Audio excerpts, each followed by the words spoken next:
My name is Olga Prihodka. This is Social Talks live program. We have a special edition and a unique opportunity for all the salsa community to see three unique, legendary people at once in our program. These three brothers conquered salsa scene, and they continue to inspire so many people and make huge contribution to Latin American culture. This is Francisco, Luis, and Johnny Vazquez. Good morning, Francisco, and good evening, guys.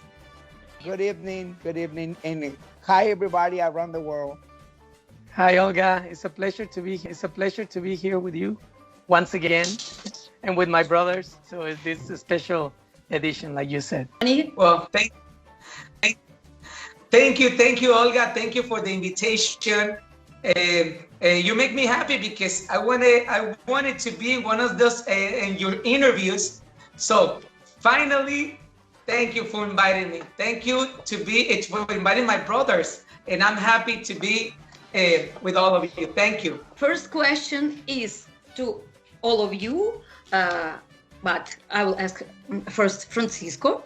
How are you right now? You are in late morning. Actually, I'm doing really good, more than before. For me right now, this pandemic, first of all, made me to relax because I have like 35 years never relaxed, back and forward, run, party. And I think in this pandemic, they made me, to settle down more about my animals, my relation, my family, stay more, on the low. So I was relaxed. I never give myself a time to relax, like a really relax.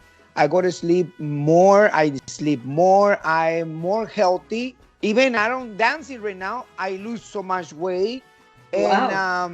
And the one of the most important thing is my school is running 100%, but in activities of Zoom, outside, and all these parts, we continue teaching the people. And I think I duplicate because a lot of people is not teaching, so a lot of people came to me, and I duplicate that.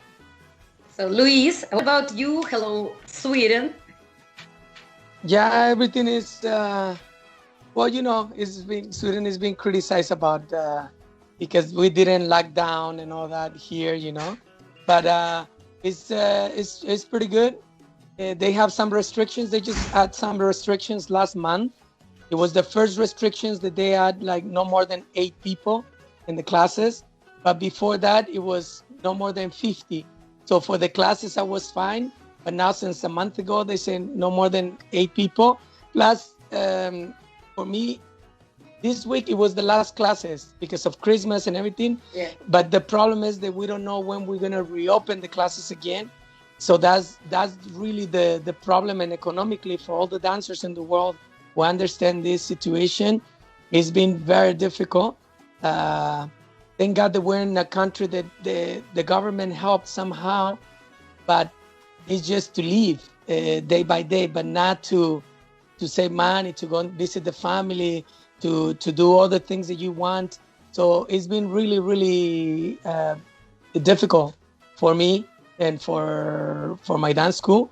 But I'm just waiting for next year, and let's see how it's going to be. But I think it's going to take another 6 months at least, Yeah, we hope to see each other face to face next year. Johnny, hello, Italy. Well, exactly. Italy was one of the countries more really affected about the COVID-19, and is one of the countries with more restrictions around the world. So we don't work for at least 9 months. Our school, all the schools are closed. All the sporting sectors closed. They reopened only for 1 month. It became to be a second wave, big wave again, and they did another lockdown. So we are really affected. We are really affected. And as you can see, at the end of the day, you say, okay, I'm going to be with my family, things that I didn't do because I was always traveling around the world, so I couldn't see them on spend time with them as much as I wanted to do it. This time I do, but after 3 months, I want to run away.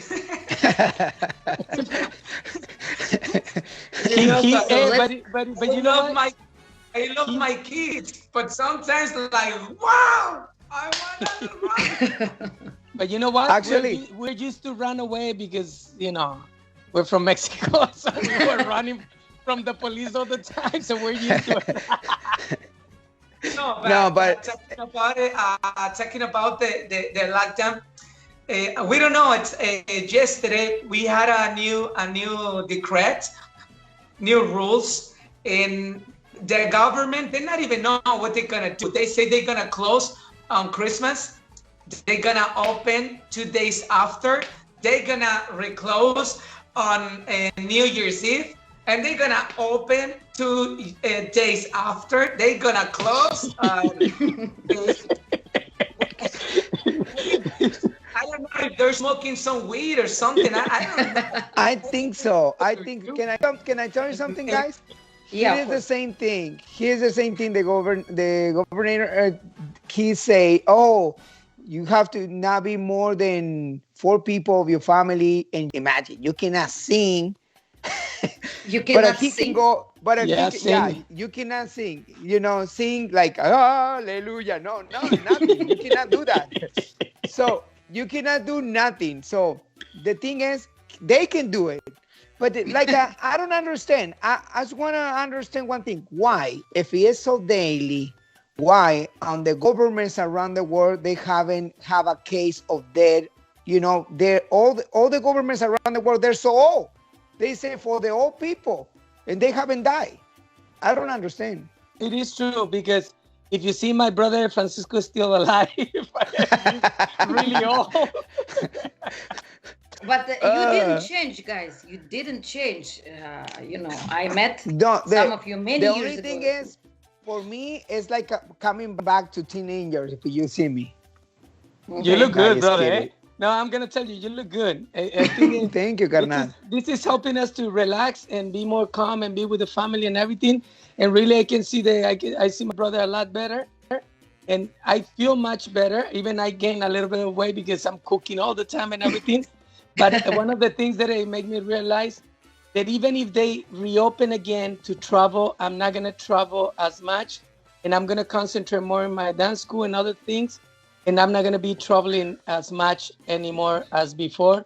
And I'm going to try to concentrate more on, with my son and everything, because it really made me understand many things in life. I think this pandemic thing, it didn't brought only bad things, but it brought some other good things. It make you really think about the future, I think for me, this is the first time that I pay attention really good to the school, because I always travel and I always leave my school for 3 months with somebody else, with my assistants and my everything, or my girl or someone.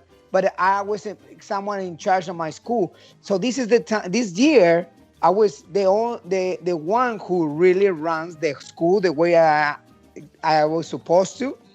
That's why it's everything better. And the thing is, I was doing this forever. I was gone and I leave my company practice and my teachers teaching people. But the only thing is like I said, if you have a store, you have to be there, or you have to sell it. One of those things. So the most important thing is how you pay attention to yourself, first of all, and then to the things that is around you, the people you love, your responsibilities, things like that. But it's not because I'm making. No, I say I haven't closed my system. A lot of the people here, they limitate the studios because we don't have a studio. We rent the studio, okay? So because we travel, it's not good to have a studio when you travel. But we rent the studio, we rent the hours, and that was the way we can manage our time and our students and everything. So that's what I was doing. I was managing different studios. My time, I was working 7 days a week. So that's why I became, I'm in a stable. I'm not passing. I don't make what I make when I travel. But right now, is to be, stable and not be behind what is my bills and my responsibilities and things like that. So this is really good for me in this year. Johnny, as far as I know, Luis said that he gained weight. What about you? No. I did. I'm the same. No, I really missed. I'm teaching. I'm working a lot on online. I'm working on my classes online with people who cannot come on or take lessons with me at the school. So I'm working a lot in things that I didn't do in the past. So even for the people, I have more students now around the world than what I have here inside in Italy, no? Because the Italian people, they want to come to the school. They don't want to take any online lessons or anything like that. So I'm happy because I'm doing something that I didn't do before. I mean, I didn't care about it. And as my brother says, I'm paying more attention to the school. So what I'm gonna do in the future also, just like my brothers, I'm going to be more focused in the school and travel less. First question, according to my agenda, is to Francisco, because as far as I know, you were the pioneer who opened this salsa world to you, and then your brothers joined you. How that happened, and what was your first impression when you discovered salsa, that you decided to stay for salsa? Actually, it happens by accident. As usual. It happened by accident because the thing is, when I came to the United States, I don't have the mentality to learn salsa. I came to a goal in my life to buy a house to my mom, to be in a team of soccer, because that's what we have it in mind, go to high school and do that stuff. But we dance normal dance like everybody dance in Latin America, family dance. We just cumbia. side by side cumbia. But the thing is, we dance folklore, which is the quebradita, all that stuff, the norteño, we dance and we love it in that time. So when I came myself here, they call Santa Fe, that's a Club Santa Fe in Wilmington, which is next to Long Beach. They were called Club Santa Fe, and they were playing only banda, In that time, there was the Banda Machos, the more famous one. And I love go dancing quebradita. And I met a girl there. The name is Berta, the mother of my daughter. Okay. That was before Reese came to United States. Okay, so I met Berta, and when I met Berta, she invited me to a club of salsa, and I gonna say no because I want to stay in the going to the place, the Club Santa Fe. There is not existed anymore. They make a McDonald's there. They sell it and make a McDonald's. But it was really like a family thing, restaurant, but they play banda and mariachis. So I love to go there because they play cumbias and everything. So when I met this girl it was older than me. I was 18 years old. Okay. So the thing is, I would say, Francisco, let's go dancing salsa. But I like her, but she likes somebody else. She like a guy from the band they call Azúcar. And one day I say to her, maybe we can go this Saturday. But there was a big concert there, de la Banda Machos, that I was like falling, like I was a fan from the Banda Machos. Yeah. And I just because I decided Banda Machos or the girl that I like it, she invited me to this club they call JC Fandango.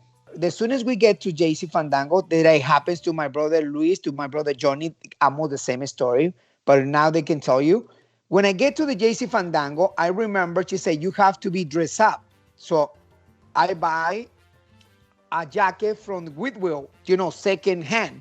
And it was big. It was a long jacket. It was 38 long. So I put it like a like the 1970s. I put it in my jacket like this with a big tie that was over my under, So one of the things is I went to the club like that, and I almost say no to her. If I say no to her that night, just desire to go to the concert La Banda Machos, I think we never go to the salsa. Not even Luis, not even Johnny. We discovered salsa because that decision changed my life. When I get there, as soon as they open the door, I see the atmosphere. The guys really dress up. The ladies really sexy.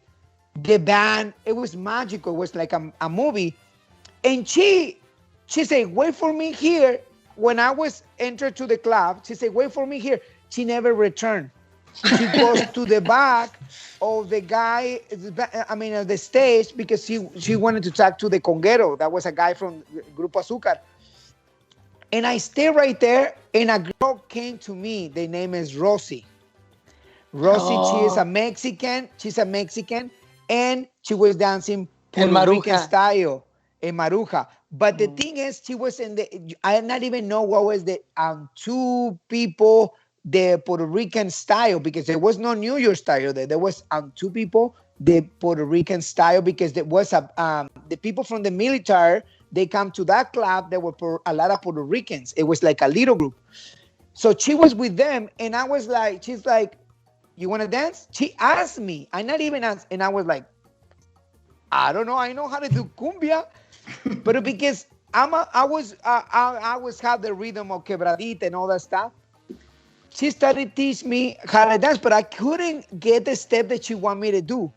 So the whole night, I tried to, dance with her, but she get boring. She get boring with me because I don't have any steps. I don't have the crossbody. How is it possible? I don't know. And actually, I just watched the night. Everybody. The people that were the kings there, they were the Chilangos. They were the people from Mexico City. They were the people who really called the attention because the guaracheros there. And the most important thing is I was paying attention to the band, to the people how they dress, to the ladies. I never see a lady with the pants. Oh, there was a mini skirt because in that time was the soca, the punta was really popular, and the lambada.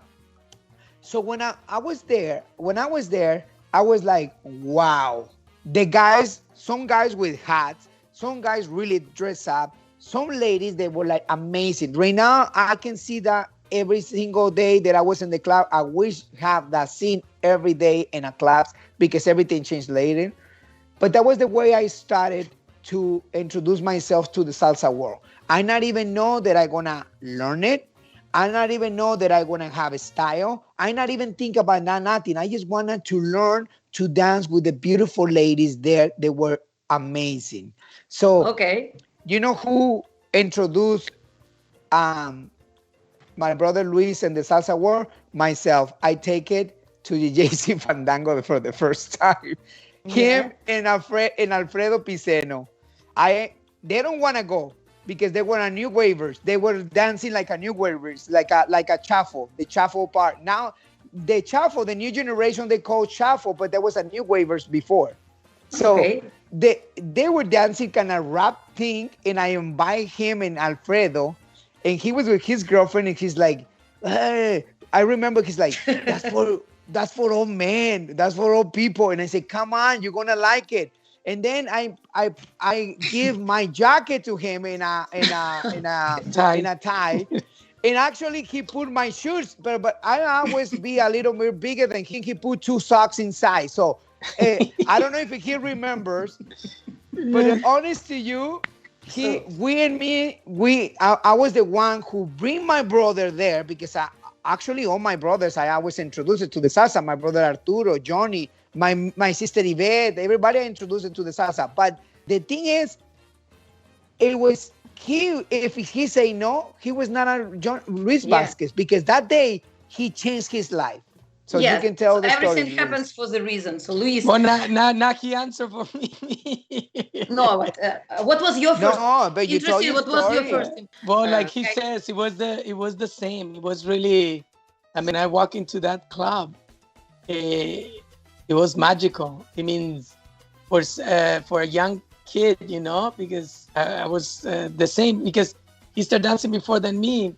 So we're like only almost 2 years of difference of age, Francisco and me. So when he brought me there, for me was to see all these elegant men, because like he says, there's no explanation how important, oh, my son Unique. Hi, Unique. Love you, Papa. Francisco. I got really impressed, by these dancers and the way they dress up and everything. And then from that, I just got hooked. It means almost anybody, but it was the reaction of almost every dancer after us. Everybody who was going to the clubs, they were saying the same thing, because then it became magical in every club. Because before it was only a few clubs, but then after that, more people, they start getting into dancing. And because we were developing the salsa, there's no way to explain the energy, the magical thing. It means it's just to remember, it doesn't exist anymore, that kind of a thing, and it was at the right moment at the right time.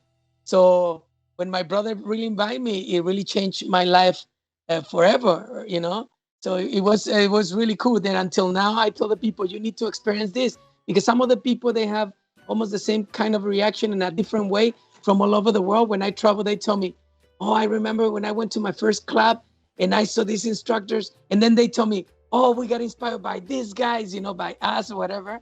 And they get the same kind of a feeling. And it's really nice, because it's still this kind of, like the pandemic thing, it contagious other people and it becomes a circle, so it's nice. When they started, you were still in Mexico.